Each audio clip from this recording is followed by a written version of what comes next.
మీ కుటుంబ శాంతి, ఆరోగ్యం, ఆర్థిక అభివృద్ధి కోసం రుద్రాక్ష మహాపూజలో తప్పక పాల్గొనండి. ఇప్పుడే నమోదు చేసుకోండి. అమ్మాయిని ప్రేమించాను సార్. మీరేం చేస్తుంటారు భరత్? నేను సాఫ్ట్వేర్ ఇంజనీర్ అండి. ఓకే, అమ్మాయి అంటే ఎడ్యుకేటెడ్ మేడం, కానీ జాబ్ లేదు, ఇంట్లోనే ఉండేది తను. అసలు మీ పరిచయం ఎలా జరిగింది అది చెప్పండి ఒక్కసారి డాక్టర్ గారికి. పరిచయం అంటే సార్ తనది మా పక్కూరే అండి. అప్పుడప్పుడు కాలేజ్ టైంలో గట్రా తెలిసిన మొహమే మేడం. అయితే తనని ఒక బస్ లో పరిచయం అవడం వల్ల 1 year నుంచి అలాగా డీప్ గా లవ్ చేసుకున్నాం మేడం. ఇంట్లో ఒప్పుకోకపోతే ఇంట్లో ఒప్పించి మరి ప్రేమించి ఇద్దరిని 2 వైపులా ఒప్పించి మరి నేనే మ్యారేజ్ చేసుకున్నాను మేడం. ప్రేమించుకున్నప్పుడు భరత్ అంతా కూడా స్మూత్ గానే ఉంది. అప్పుడు ఏం డిఫరెన్స్ ఆఫ్ ఒపీనియన్ కానీ ఏమీ రాలేదు. ఓన్లీ థింగ్ ఏంటంటే పెద్దలు అంగీకరించకపోవటం, ఆ ఇరువైపుల పెద్దల్ని మీరే అంగీకరించేటట్టు విధంగా చేసుకున్నారు, అంతే కదా? అవును సార్. పెళ్ళి అయ్యి ఎంతకాలం అయింది? అంటే సార్ ఇప్పటికి డివోర్స్ కూడా అయిపోయింది సార్. అంటే సార్ 1 year తర్వాత డ్రైవర్స్ కి అప్లై చేశాను సార్. తను నా మాట వినకుండా అసలు నేను ఎక్కడికి వెళ్తున్నావు, ఎందుకు వెళ్తున్నావు మాట్లాడితే ఇదే sir. Office software office timings అంటే మీకు తెలియదే ఉంది సార్. ఎప్పుడు ఆఫ్టర్నూన్ 11కి వెళ్తాం, నైట్ 12, 2 కూడా అవుతూ ఉంటుంది. ఆ నైట్ టైంలో ఫోన్స్ వస్తుంటే ఎవరు చేశారు, ఎందుకు చేశారు, లేడీస్ ఎందుకు మాట్లాడుతున్నారు, ఇలా తలగా ప్రతి దానికి అనుమానించేది సార్ తను నన్ను. అసలు ఏ విషయం తను నచ్చ చెప్దామని అసలు వినేది కాదు సార్ నా మాట తను. మరి వాళ్ళ తల్లిదండ్రులు చెప్పించారా ఇది కరెక్ట్ కాదమ్మా అని చెప్పి? సార్ చెప్పించింది సార్. చాలా వాళ్ళ పేరెంట్స్ కూడా చెప్పారు సార్ వద్దని. వాళ్ళ పేరెంట్స్ మాట వినలేదు, మా పేరెంట్స్ మాట వినలేదు సార్ తను. ఈ ఓవర్ పొసెసివ్నెస్ అనేటటువంటిది పెళ్ళైనటువంటి కొత్తలో చాలా సర్వసహజం ఆడవాళ్ళకి. దాన్ని శృతి మించినటువంటి పరిస్థితికి వెళ్ళి ఆ అమ్మాయిగానే ఆ ఊహ కాస్త ఇంకో లెవెల్కి వెళ్ళిపోయి డివోర్స్ వరకు వెళ్ళిపోయింది. అయితే సార్ తనకి నాకు విడాకులు అయిపోయి 1 year అవుతుంది సార్ ఆల్రెడీ. ఆ స్టోరీ క్లోజ్ అయిపోయింది. నాకు విడాకులు ఇచ్చేసాక ఇంకా నేను 6 నెలలు బయటకు రాలేక సార్. అలాంటి పరిస్థితుల్లో ఎన్నో బాధలు పడి ఆఫీస్ వర్క్ చేయలేక ఇవన్నీ మైండ్ లో పెట్టుకున్నాక ఇంట్లో ఇంకో సంబంధం చూసారు సార్. నాకు మూవ్ ఆన్ అవుదామని నేను ఓకే చెప్పాను సార్. ఇలాంటి ఇష్యూ మళ్ళీ జరగకూడదని నేను చేసుకోబోయే అమ్మాయికి కూడా మొత్తం వివరించాను సార్. నా లైఫ్, పాస్ట్ లైఫ్ ఏం జరిగింది, నేను వేరే అమ్మాయితో ఇలాగా పెళ్లి అయింది, ఇలా విడిపోయింది, లవ్ మ్యారేజ్ అని మొత్తం చెప్పాను సార్ తనకి. ఎంగేజ్మెంట్ అయిన అమ్మాయితోటి. అండ్ మాకు ఎంగేజ్మెంట్ అయ్యి కూడా ఎంతో కాలం కాలేదు సార్. గట్టిగా ఒక 4 months అవుతుంది సార్. ఇంకొక 1 month లో మ్యారేజ్ ఉంది సార్. అయితే సార్ ఈ లోపు మళ్ళీ తను నా దగ్గర నాకు ఎంగేజ్మెంట్ ఫిక్స్ అయిందని తెలిసి ఒక 3 months నుంచి తను నన్ను టార్చర్ చేస్తుంది సార్, నా ముందు భార్య. అవును సార్. డివోర్స్ అయిపోయినాయి కదండి. నాకు మ్యారేజ్ ఫిక్స్ అయిందని తనకి ఎలా తెలిసిందో తెలియలేదు సార్. ఒక రోజు ఇంటికి వచ్చి గొడవ చేసింది సార్. నా దగ్గరికి వచ్చి నువ్వు మంచివాడివి, నీ గురించి అసలు అలా అనుకోలేదు, నీకు అసలు ఏ అలవాట్లు లేవు, ఏ అమ్మాయి లేదు, నేను నమ్ముతున్నాను. అప్పుడు నా మాట నేను అసలు ఎందుకు ఇలా చేసానో కూడా తెలియలేదు, అయిపోయింది మళ్ళీ నేను పెళ్లి చేసుకో అని బతిమాలుతుంది సార్ నన్ను తను. ఏంటి ఇప్పుడు మళ్ళీ ఏమంటుంది? మళ్ళీ మీ ఇద్దరు రీమ్యారేజ్ చేసుకోవాలని కోరుకుంటుందా? అవును సార్. నీకు ఎంగేజ్మెంట్ అవ్వలేదని అనుకో. కరెక్ట్ గా ఎంగేజ్మెంట్ నీ పెళ్లి టైంకి ముందుకు రావటం ఏంటి?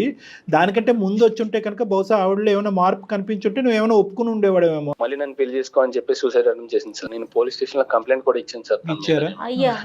తన వల్ల నాకు ఇలా ఇబ్బంది అవుతుంది, తన ఇంటికి వచ్చి సూసైడ్ అటెంప్ట్స్ చేస్తుంది, తనకి ఏమన్నా చేసుకుంటే నాకు బాధ్యత లేదని నాకు భయం వేస్తుంది సార్ తను ఏం చేసుకుంటుందని. అది కూడా కరెక్ట్ కాదు, దాన్ని మేము సమర్థించం కూడా. ఎందుకంటే అకారణంగా వెళ్ళిపోయినటువంటి అమ్మాయి తన జీవితాన్ని నాశనం చేసుకుని నీ జీవితాన్ని పాడు చేసి ఈరోజు మళ్ళీ నీ జీవితాన్ని బాగు చేసుకుని వేరే అమ్మాయికి ప్రామిస్ చేసేటటువంటి క్రమంలో మళ్ళీ దూరి మళ్ళీ జీవితాలు చెడగొట్టేటటువంటి దాన్ని మేము ఎలా ప్రోత్సహిస్తాం? నీకు వద్దు, మాకు వద్దు. కానీ ఈ అమ్మాయి బారి నుంచి నువ్వెలా తప్పించుకుంటావు? నువ్వు పెళ్లి చేసుకోబోయేటటువంటి అమ్మాయి ఎలా తప్పించుకుంటుంది? పోలీస్ కంప్లైంట్ ఇచ్చాక కొద్ది తగ్గిందా ఈవిడ? పోలీస్ కంప్లైంట్ ఇచ్చాక తను కొద్దిగా తగ్గినా కానీ సార్ ఇప్పుడు తను ఒక చిన్న డిస్టర్బెన్స్ చేసి వెళ్ళిపోయింది సార్. ఇప్పుడు కూడా ప్రేమించే అంటే నేను పెళ్లి చేసుకోబోయే అమ్మాయికి తన ఆఫీస్ స్పేస్ కి వెళ్ళి మరి నా గురించి బ్యాడ్ గా చెప్పింది. చూసారా, ఇక్కడ బాంబు పేలకపోతే అక్కడ ఒత్తిలిగిస్తుంది అమ్మాయి. అంతే జుట్టు అందకపోతే కాళ్ళు. మరి అంటే ఏమని చెప్తుంది? ఏం చెప్పడానికి ఏముంది ఇక్కడ? నా వల్ల తను ఇబ్బంది పడినట్టు, నేను తాగుబోతుని తిరిగిపోతుని, తను ఎంతో ఇబ్బంది పెట్టినట్టు ఇలా ఒక్కరి కాదు సార్ 3 చేత చెప్పించింది సార్ తనకి.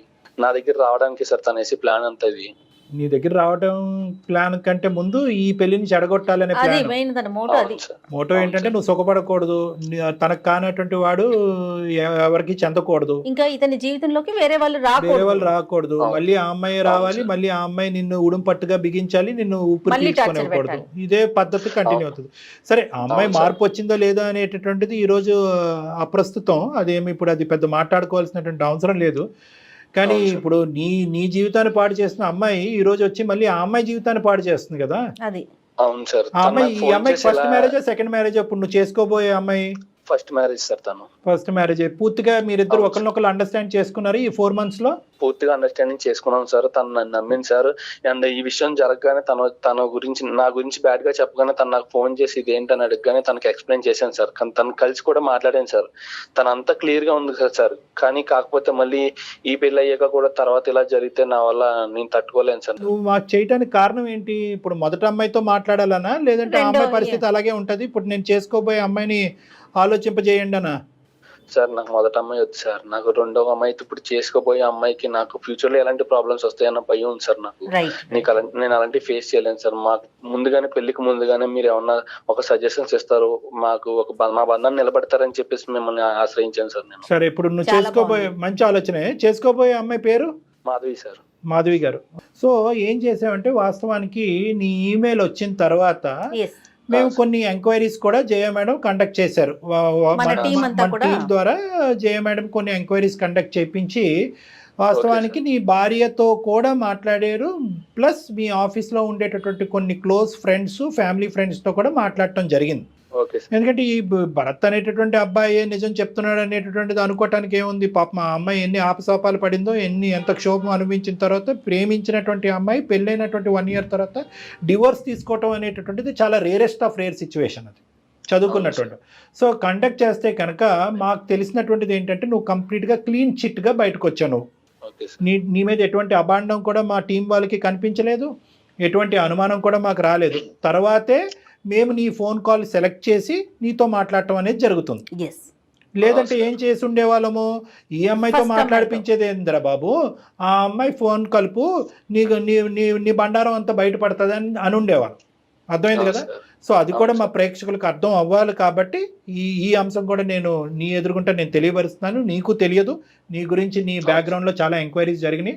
ఆ మొత్తం ఎంక్వైరీస్లో నువ్వు క్లీన్ చిట్గా క్లారిటీతో బయటకు వచ్చావు. కాబట్టి ఇప్పుడు నెక్స్ట్ ఇన్ ఎజెండా మేము మాట్లాడవలసినటువంటి వ్యక్తి ఎవరైనా ఉన్నారు అంటే కనుక అది నీకు కాబోయేటటువంటి భార్య మాధవి గారు. సో ఇప్పుడు నువ్వు కాన్ఫరెన్స్ కాల్ కలుపు. आपका कॉल होल्ड पर है, लाइन पर बने रहें या कुछ देर बाद कोशिश करें. హలో, ఎక్కడున్నావు? నేనా ఆఫీస్ లో ఉన్నా. నువ్వు ఎక్కడున్నావు? నేను ఆఫీస్ లో ఉన్నా. దేవి ఏమన్నా ఫోన్ చేసిందా మళ్ళీ నీకు? తన నుంచి అయితే ఏం కాల్స్ రాలేదు. ఐ మీన్ ఏమైనా మెంబర్స్ అలా వస్తే బ్లాక్ లోనే పెడుతున్నా. నీకేమైనా కాల్ చేసిందా? లేదు, నాకు కాల్ రాలేదు. తను నిన్న ఎలా బ్రెయిన్ వాష్ చేస్తుందేమో అన్న భయం నాకుంది. నా లైఫ్ లో సిచ్యువేషన్స్ అన్ని నీకు చెప్పాను. చెప్పావు. నీకు మొత్తం తెలుసు. మన ఫ్యూచర్ లో ఎలాంటి ప్రాబ్లం రాకూడదంటే మనం దీనికే ముందుగానే ఆలోచించుకుని మాట్లాడుకుంటే బాగుంటుంది అని చెప్పేసి నేను కళ్యాణ్ చక్రవర్తి గారితో మాట్లాడాను. నేను ఓకే. మ్యారేజ్ వర్క్స్ అన్ని పెళ్లికి చేసుకోవడానికి పనుల కన్నా ముందు మనం రెడీగా ఉండాలి కదా. మన ఫ్యూచర్ బాగుంటేనే కదా. అది నిజమే. అందుకే ఒకసారి నీతో డాక్టర్ గారు మాట్లాడతారంటే ఒకసారి మాట్లాడతాను. మాట్లాడతాను డాక్టర్. చాలా సింపుల్ అండ్ స్ట్రైట్ అమ్మాయిలా అనిపిస్తున్నావు అమ్మ మాధవి. చాలా సంతోషం నీతో మాట్లాడుతున్నందుకు. బహుశా పెళ్ళి అయిన తర్వాత మీరిద్దరు వచ్చుంటే కనుక ఇష్యూ ఇంకో విధంగా ఉండేదేమో, ఇంకా జటిలంగా ఉండేది, ఇంకా కాంప్లెక్స్గా ఉండేది. పెళ్ళికి ముందే రావటం అనేది నిజంగా ఆ అమ్మాయి మీకు పెళ్ళికి ముందే మీకు ఒక బల పరీక్ష అనేది పెట్టింది. ఎవరు? దేవి అనే అమ్మాయి, మన భరత్ వాళ్ళ ఎక్స్ వైఫ్. సో మీరేంటంటే పెళ్లికి ముందే ఈ పరీక్ష పాస్ అవుతే కనుక మీకు అసలు ఏ ఒడిదొడుకు ఉండదు. దీనికి మించినటువంటి ఛాలెంజ్ ఒక భార్యాభర్తల మధ్యన ఏదో వస్తుందని నేను అనుకోను. ఫస్ట్ క్వశ్చన్, డివోర్సింగ్ చేసుకోవాల్సిన అవసరం ఏముంది? సెకండ్ క్వశ్చన్, దేవి నీకు 1కి 10 సార్లు ఫోన్ చేసిన తర్వాత నీ బ్రెయిన్ వాష్ చేయడానికి ఏమేమి చెప్పేది నీకు, అవి నువ్వు ఎలా టాలరేట్ చేసావు, ఎలా తిరిగి సమాధానం చెప్పావు? భరత్ గురించి మ్యారేజ్ ప్రపోజల్ వచ్చిందో నాకు తన క్యారెక్టర్ గానీ, తను లైఫ్ లో ఫస్ట్ మ్యారేజ్ చేసుకుని ఇంత ఫేస్ చేశాడు, ఓకే మన నుంచి ఒక అబ్బాయికి మంచి లైఫ్ దొరుకుతుంది అని ఆలోచించి, మళ్ళీ వాళ్ళ పేరెంట్స్ గురించి ఆలోచించి, వాళ్ళ సైడ్ అంతా నాకు మంచిగా అనిపించింది సార్. ఓకే, దీన్ని మ్యారేజ్ చేసుకుంటే నా లైఫ్ మంచిగా ఉంటుంది. భరత్ గురించి ఏమైనా ఎంక్వైరీస్ చేసావమ్మా దానికి ముందు? అంటే మీరు కానీ మీ కుటుంబ సభ్యులు కానీ భరత్ యొక్క క్యారెక్టర్ ఏంటి అనేది ఏమైనా ఎంక్వైరీస్ చేశారా, లేదంటే కేవలం అతను చెప్పేదే నమ్మారా? అంటే మ్యారేజ్ ప్రపోజల్ వచ్చిన తర్వాత మా ఫ్యామిలీ అంతా ఎంక్వైరీ చేసి తర్వాత మేము డెసిషన్ తీసుకున్నాం. సూపర్ అండి, సూపర్, నైస్. మరి దేవి సంగతి చెప్పమ్మా. దేవి ఎన్నిసార్లు నీకు ఫోన్ చేసింది? ఏం చెప్పేది అది ఎలా డీల్ చేసేదాన్ని నువ్వు? నాకు అంటే మా భరత్ ఇట్లా డైవర్స్ అయిపోయిన తర్వాత మేమంతా ఓకే, మాకు వాళ్ళ ఫ్యామిలీ నుంచి ఏం ప్రాబ్లం లేదు, మా ఫ్యామిలీ నుంచి కూడా వాళ్ళకి ఏం ప్రాబ్లం లేదు, అందరికి ఓకే అనుకున్నప్పుడు మేము ఎంగేజ్మెంట్ చేసుకున్నాం సార్. దాని తర్వాత వన్స్ ఎంగేజ్మెంట్ అయిన ఒక 1 month నుంచి నాకు డైలీ కాల్స్ డిఫరెంట్ నెంబర్స్ నుంచి సార్ కాల్స్ వచ్చేది. ప్లస్ ఇప్పుడు డైరెక్ట్ గా ఎప్పుడైనా నేను ఆఫీస్కి వెళ్ళేటప్పుడు బస్ స్టాప్ లో వెయిట్ చేస్తున్నాను, లేదా బయట షాపింగ్ మాల్స్ కి వెళ్ళింటాను, లేదా ఫ్రెండ్స్ తో ఎక్కడికైనా వెళ్తాను, ఆ టైంలో వచ్చి డైరెక్ట్ గా నాకు ఒక అన్నోన్ పర్సన్స్ వచ్చి మీరే నా భరత్ ని మ్యారేజ్ చేసుకునే అమ్మాయి, ఇలా మీరు సెకండ్ మ్యారేజ్ చేసుకుంటున్న అబ్బాయిని ఎందుకు మ్యారేజ్ చేసుకోవాలనుకుంటున్నారు, తను మిమ్మల్ని ఎందుకు మ్యారేజ్ చేసుకోవాలనుకున్నా ఒక్కసారి ఆలోచన. ఇలా నాకు కొంచెం మైండ్ అనేది డైవర్ట్ చేయడానికి చాలా మంది ట్రై చేశారు సార్. టెంపుల్స్ కి ఫ్యామిలీతో వెళ్తున్నా కూడా ఇప్పుడు నేను ఒకటే ఉంటే దాన్ని నేను వేరేలాగా అర్థం చేసుకొని నేను భరత్ తో మాట్లాడి ఏమైనా లైక్ ప్రాబ్లమ్స్ వస్తే క్లారిఫై చేసుకుంటాం. మా ఫ్యామిలీతో ఉన్నప్పుడు కూడా వచ్చి ఇలా ఆలోచించండి ఒకసారి, మీ అమ్మాయి లైఫ్ పోతుందేమో, ఇట్లా డైవర్స్ తీసుకున్న అబ్బాయితో ఎందుకు, తను ఎంత టార్చర్ చేశారో, మళ్ళీ మీ అమ్మాయి ఎన్ని ప్రాబ్లమ్స్ ఫేస్ చేయాలో, ఇలా వాళ్ళ మైండ్ ని కూడా చేంజ్ చేస్తా ఉన్నారు వాళ్ళు. మాక్సిమం ఎంత వరకు చెప్పాలో అంతవరకు చెప్తున్నారు, ఎట్లయినా ఈ పెళ్లి క్యాన్సిల్ చేయాలని, అంతేనండి? పెళ్లి క్యాన్సిల్ చేయాలని. ఈవెన్ మేడం యాక్చువల్లీ మ్యారేజ్ కి ఇంకొక 1 month ఉంది అనుకున్నప్పుడు కూడా మాకు అసలు నాకు మ్యారేజ్ వర్క్స్ మీద కానీ ఆఫీస్ వర్క్స్ మీద కానీ కాన్సన్ట్రేషన్ అసలు చేయలేకపోతున్నాను. మ్యారేజ్ చేసుకుంటే నేను నెక్స్ట్ సేమ్ ఇప్పుడు వీళ్ళు చెప్పే ప్రాబ్లమ్స్ ఏమైనా నా లైఫ్ లో నేను ఎలా ఫేస్ చేయాలి, మా ఫ్యామిలీకి ఏమైనా చెప్తే వాళ్ళు ఇన్ని జరుగుతున్నా కూడా నువ్వు వద్దు అనుకొని చేసుకున్నావు కదా, నువ్వే ఫేస్ చేసుకో అని వాళ్ళ నుంచి నాకు ఏం సపోర్ట్ రాకుండా మేమిద్దరం ఇలా గొడవలు ఆడుకుంటూ రోజు ఉంటే ఎలా ఫేస్ చేయాలని అలా ఒక మైండ్ నాకు చేంజ్ అయిపోతుంది మేడం. కాదు మాధవి, ఇంట్లో వాళ్ళు వద్దని చెప్తున్నారా? ఎందుకు ఇంత ఇష్యూ జరిగింది కదా, ఈ పెళ్లి వద్దు క్యాన్సిల్ చేసుకుందాం అంటున్నారా మిమ్మల్ని? అంటే వాళ్ళు ఆలోచించు ఒకసారి, ఇంత లైక్ ఇప్పుడే కాదు కదా, ఆలోచించు, ఇతను కాకపోతే ఇంకా బెటర్ గుడ్ పర్సన్ రావచ్చు కదా, ఇలా చెప్పేవాళ్ళు. కానీ నువ్వైతే మాత్రం నాకు భరతే కావాలని పట్టుబట్టేదానమ్మా. అవును సార్, కాకపోతే నాకు భరత్ లో తను ఫేస్ చేసిన ప్రాబ్లమ్స్ అన్ని తను ఎలా దాని నుంచి ఓవర్కమ్ అయ్యాడు, ఇవన్నీ నాకు నచ్చి ఇప్పుడు తను నెక్స్ట్ మ్యారేజ్ చేసుకున్న అమ్మాయిని ఎలా చూసుకుంటాడు, ఇవన్నీ నేను తన మీద నమ్మి నేను ఓకే చెప్పాను సార్. సరే మొత్తం చెప్పాను సార్, నా లైఫ్ లో జరిగిన విషయం ప్రతి విషయం చెప్పాను సార్. మీరు చేసిన చాలా మంచి పని అదే భరత్. చెప్పారు భరత్. ఇప్పుడు ఒకటి నెంబర్ 1 మీరు చెప్పకపోయినా తెలుసుకోవచ్చు వాళ్ళు, ఎందుకంటే ఇదేదో ఎక్కడో అప్పుడు నెగటివిటీ అవుతుంది కదా, ఎక్కడో మారుమూల ప్రాంతంలో పెళ్లి చేసుకోవటం కాదు, మీరు అప్ఫ్రంట్ గా చెప్పారు, అది అప్రిషియేట్ చేస్తాము. నెంబర్ 1. నెంబర్ 2 ఏంటంటే వాళ్ళ ఎంక్వైరీస్ లో కూడా మీ క్యారెక్టర్ కరెక్ట్ అని తెలిసింది. ఇప్పుడు 3వ ఫేజ్ లో ఏంటంటే మా ఎంక్వైరీస్ లో కూడా మీ క్యారెక్టర్ కరెక్ట్ అని తెలిసింది. సో అన్ని విధాలుగా పాజిటివ్ గా. కానీ ఇక్కడ అమ్మాయికి ఉన్న డైలమా ఏంటంటే, ఆ అమ్మాయికి ఉండేటటువంటి భయంకరమైన సిచ్యువేషన్ ఏంటంటే, ఏ ఆడపిల్ల ముందుకొచ్చి తీసుకున్నటువంటి ఒక స్టెప్, ప్రేమించి సంవత్సరం పాటు ప్రేమించి ఇష్టపూర్వకంగా తల్లిదండ్రులని ఎదిరించో బతిమాలకో పెళ్లి చేసుకున్న మీరే 1 year మించి పెళ్లి నిలబెట్టుకోలేకపోయారు. అలాంటి అబ్బాయిని నేను కోరొచ్చి చేసుకుంటున్నాను, ప్రేమించుకున్నటువంటి అమ్మాయే తట్టుకోలేనటువంటి అబ్బాయిని నేను ముందుకొచ్చి చేసుకుంటే కనుక ఎంత సీవీ నచ్చి ఎంత గొప్పవాడి ఎంత మెచ్చినా కూడా రేపొద్దున నా పరిస్థితి కూడా సంవత్సరం తర్వాత ఇదే జరిగితే ఏంటి అనేటటువంటి ఆలోచన ఆ అమ్మాయిలోకి రావటం. దాంతోపాటు ఏంటంటే వెనక నుంచి వచ్చి దేవి ఈ విధంగా నలుగురి చేత 4 మాటలు చెప్పించి ఈ అమ్మాయి బ్రెయిన్ వాష్ చేయటం. ఈ అమ్మాయి ఏంటంటే ముందు నువ్వు వెనకతలు గొయ్యి, నచ్చినటువంటి అబ్బాయి, అన్ని బాగున్నటువంటి అబ్బాయి, ఎంతో సిన్సియర్గా చెప్పినటువంటి అబ్బాయిని చేసుకోవాలా, లేదంటే లోకం అంతా కూడా ఒకే తట్టి మీదకి వచ్చి ఎందుకు రిస్క్ అనేటటువంటి మాట దేవి మాటల్లో ఏమన్నా 1% అన్నా నిజం ఉందేమో, చేతులు దులుపుకుని ఎంగేజ్మెంట్ వరకే అయ్యింది కదా, ఏముందిలే పెళ్లి వరకు అవ్వలేదు కదా అని చెప్పి వెనక్కి వెళ్ళిపోవాలనేటటువంటి ఆలోచనతో ఆ అమ్మాయి చేసినటువంటి పోరాటం, ఇప్పుడు వరకు చేసినటువంటి పోరాటం బహుశా చాలా కష్టసాధ్యం. అది ఎందుకు 1% రిస్క్ ఉన్నా కూడా ఎందుకు ఇటువంటి దాంట్లో దిగాలి? పెళ్లి సంబంధాలు రాక, జీవితం లేక, కుటుంబం లేక, అన్నీ ఉన్నా కూడా అమ్మాయి నీ వెనకతలు వచ్చింది కాబట్టి నిజంగా వెరీ వెల్ అప్రిషియేటెడ్, చాలా గ్రేట్, నువ్వు చాలా అదృష్టవంతుడివి. కానీ ఇప్పటికీ కూడా మాధవి మనసులో ఒక డైలమా ఉంది. అవును సార్. డైలమా ఉందా, అనుమానం ఉందా, భయం ఉందా, ఏముంది? వరకు వెళ్తే వాళ్ళ నుంచి నేను ఇంకెన్ని ప్రాబ్లమ్స్ ఫేస్ చేయాలి, ఇలా చాలా రేపు సొసైటీలో నేను ఎలా ఫేస్ చేయాలి ప్రాబ్లమ్స్ ఇలా మ్యారేజ్ చేసుకుంటే అని నాకు ఒక డైలమాలో ఉన్నాను సార్ నేను. కదమ్మా, ఇప్పుడు దేవి డైరెక్ట్ గా అప్రోచ్ అయిపోతుందా నీకు ఇప్పుడు ఇంతకు ముందులా కాకుండా? అంటే అలా కూడా కాదు సార్, చాలా కాల్స్ డిస్టర్బ్ సార్, అసలు ఏం వర్క్స్ చేసుకోలేకపోతున్నాను. ఇంకా అమ్మాయి మీద ఏదైనా యాక్షన్ తీసుకోమని చెప్పి వెళ్ళటమే చట్టపరంగా, అంతే కదా. ఆల్రెడీ మీరు పోలీస్ కేసు ఫైల్ చేశారు కాబట్టి ఈ అమ్మాయి అనవసరమైన న్యూసెన్స్ చేస్తుందని చెప్పి న్యూసెన్స్ కేసు పెట్టచ్చమ్మా. మీరిద్దరు కూడా మీ ఇద్దరు కలిసికట్టుగా వెళ్ళి మీరు న్యూసెన్స్ కేసు పెట్టచ్చు. ఇప్పటి వరకు ఆ అబ్బాయి పెట్టాడు, కానీ ఇద్దరు వెళ్ళి పెడితే కనుక ఆ అమ్మాయికి న్యాయస్థానం అంటే సరైనటువంటి పోలీస్ స్టేషన్లో కానీ సరైన బుద్ధి వస్తుంది. కానీ దానికంటే ముఖ్యం ఏంటంటే ఆ అమ్మాయిని ఇక్కడ డిలీట్ చేసి ఎలిమినేట్ చేయడం, మీ జీవితంలో ప్రమేయం లేకుండా ఉండటం అనేటటువంటిది ఇక్కడ పెద్ద అంశం కాదు. ఎందుకంటే కనుక దానికి ఆ అమ్మాయి ఇప్పటికీ కూడా అదే ఓవర్ పొసెసివ్నెస్ అనేటటువంటి సినారియో కొనసాగిస్తుంది. నాకు దక్కనటువంటి, నేను ప్రేమించి నాకు దక్కనటువంటి అబ్బాయి ఎవరికి దక్కకూడదనే ఒక స్వార్థపూరితమైనటువంటి ఆలోచన, లేదంటే ఆ అమ్మాయి ఎక్కడ పప్పులో కాలేసింది అనేటటువంటి రియలైజేషన్ రావటం వల్ల ఎంత మంచి వ్యక్తిని నేను పోగొట్టుకున్నానో ఆ మంచి వ్యక్తిని మళ్ళీ నా జీవితంలో ఏదో విధంగా 100 రాబట్టుకోవాలి అనేటటువంటి ఆలోచన, దాంతో ఒక స్వార్థపూరితమైనటువంటి ఆలోచనతో పాటు ఒక సాడిస్టిక్ మెంటాలిటీ ఆ అమ్మాయిలో కనిపిస్తుంది అన్నది మనకు తెలుస్తుంది. మేము కూడా ఎంక్వైరీస్ చేసిన దాంట్లో ఏంటంటే కీ క్యారెక్టరిస్టిక్స్ ఆ అమ్మాయికి ఉన్నాయి. ఆ అమ్మాయికి ఒక నార్సిస్టిక్ పర్సనాలిటీ డిసార్డర్ అన్నట్టుగా మాకు తెలిసింది. అదంతా వేరే విషయం. నేను ఇక్కడ చెప్పేది ఏంటంటే ఆ అమ్మాయి ఎలాంటిది, ఆ అమ్మాయి నార్సిస్టిక్కా, సాడిస్టిక్కా, స్వార్థపూరితమా, లేదంటే మిమ్మల్ని ఇద్దరిని ధ్వంసం చేసి మళ్ళీ భరత్ని దక్కించుకునే ప్రయత్నం చేసిందా, లేదంటే భరత్ యొక్క జీవితం సర్వనాశనం అయ్యేంత వరకు ఆ అమ్మాయి నిద్రపోదా, ఇలాంటివి చాలా అంశాలు మనం మాట్లాడుకోవచ్చు. కానీ ఇక్కడ ప్రత్యేకంగా కావాల్సింది ఏంటంటే ఈరోజు పెళ్లి కావాల్సినటువంటి అబ్బాయిలు అమ్మాయిలకి నేను ప్రత్యేకంగా చెప్పేటటువంటి అంశం ఏంటంటే ప్రీ మ్యారిటల్ కౌన్సిలింగ్ అనేది చాలా ముఖ్యమైనటువంటి అంశం. ఇలాంటి వాటి గురించే ఒక సిచ్యువేషన్ ఫేస్ చేశాను నా లైఫ్ లో, మళ్ళీ ఇలాంటిది నేను ఫేస్ చేయడానికి రెడీగా లేను. నువ్వు ఇప్పుడు నా మీద ఎన్ని నమ్మకాలు పెట్టుకున్నా కానీ ఫ్యూచర్ లో తన నా మాటలు కొంచెం నిజం అనిపించచ్చు నీకు. మ్యారేజ్ కి ముందు ఈ ప్రాబ్లమ్స్ అన్ని సాల్వ్ చేసుకోవాలి.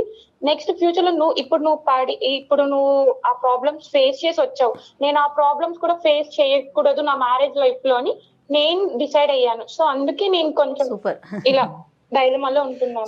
ఇక్కడ ఏంటంటే ఒకటే మాధవి భరత్ మీ ఇద్దరికి చెప్పేది ఏంటంటే ఈరోజు ఇప్పుడు మీరు చేసినటువంటి ప్రయాణం ఒక 4 నెలలు మాత్రమే. దీనికంటే ఎన్నో 10 రెట్లు మీరిద్దరు ప్రయాణం చేయాలి. ఎన్నో సంవత్సరాల పాటు జీవితకాలం ప్రయాణం చేయాలి. ఇప్పుడు ఈ అమ్మాయి పెట్టినటువంటి వర్డ్స్, ఈ బీజాలు ఏవైతే ఆ అమ్మాయి నాటిందో నీ బ్రెయిన్లో, ఓకే భరత్ సంగతి తీసి పక్కన పెట్టేసి మాధవి, ఎప్పుడైతే ఏజ్తో పాటు నీకు ఒక మెచ్యూరిటీ, ఒక అవగాహన, ఒక ఆలోచన, ఎక్స్పోజర్, ఎక్స్పీరియన్స్ పెరుగుతాయో ఏదో ఒక చిన్నపాటి సంఘటన నీకు కనిపించవచ్చు. ఎవరితోనో మాట్లాడుతున్నాడో, ఎవరితో చాలా ఫెమిలియర్గా వ్యవహరిస్తున్నాడో అనేది. అప్పుడు ఏమవుతుందంటే ఆ చుక్క ఈ చుక్క కలవకూడదు. అప్పుడు దాని గురించి అనమాట ప్రీ మ్యారిటల్ కౌన్సిలింగ్ అనేది ఎందుకు చాలా ఇంపార్టెంట్ అంటే కనుక మీరు చెప్పుడు మాటలు వినకుండా మీ మనసుతో ఒకరినొకరిని అర్థం చేసుకోండి అనేటటువంటిది, ట్రాన్స్పరెంట్గా ఒకరినొకరిని అర్థం చేసుకోండి. ఏదున్నా కూడా సీక్రెట్స్ పెట్టుకోకుండా ఓపెన్గా డిస్కస్ చేసుకోండి. మీ ఇద్దరు లోపల ఉండేటటువంటి వ్యక్తిత్వపరమైనటువంటి లోపాలు మీరిద్దరూ ట్రాన్స్పరెంట్గా డిస్కస్ చేసుకుని ఏది చేయగలం ఏది చేయలేము అనేది మీరు ఓపెన్గా డిస్కస్ చేసుకుంటే బయట నుంచి వచ్చేటటువంటి మాటలు మీ మనసులో ఇరుక్కోకుండా ఉంటాయి, ఇలాంటి పరిస్థితులు రాకుండా ఉంటాయి అనేది.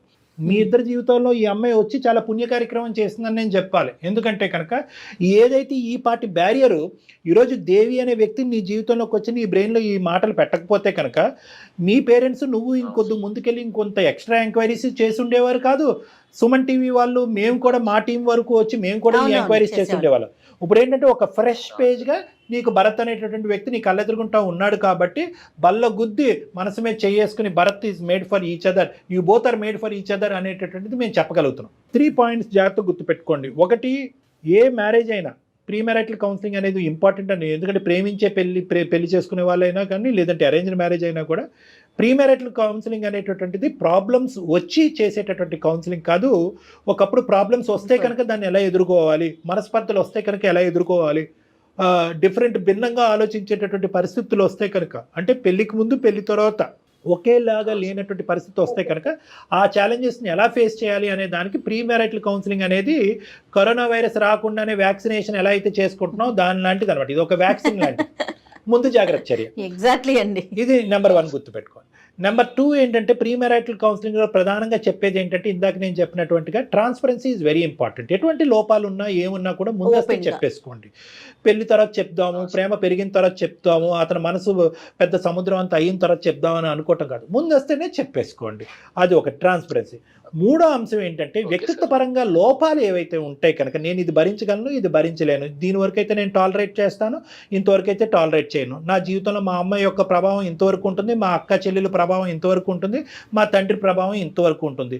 ఎవరెవరు మీ ఇద్దరి జీవితంలో మధ్యస్థు దూరుతారో, ఎవరెవరి యొక్క ప్రమేయం మీ జీవితాల్లో ఉంటాయి అంటే మీ వ్యక్తిత్వాలే కాకుండా చుట్టుపక్కల ఉండేటటువంటి వేరే వాళ్ళ యొక్క వ్యక్తిత్వాలు కూడా మీ జీవితంలో ఎటువంటి ప్రభావం ప్రమేయం ఉంటుంది అనేది ముందస్తు మాట్లాడుకోవాలి. ఎందుకంటే ఇది చాలా ఇంపార్టెంట్. సార్ మ్యారేజ్ చేసుకున్నప్పుడు ఈ అబ్బాయి ఇలా ఉండేవాడు, పెళ్ళి అయిన తర్వాత వాళ్ళ అమ్మ మాట వింటున్నాడు, ఇది కూడా పెద్ద గోల మాకు వచ్చేది.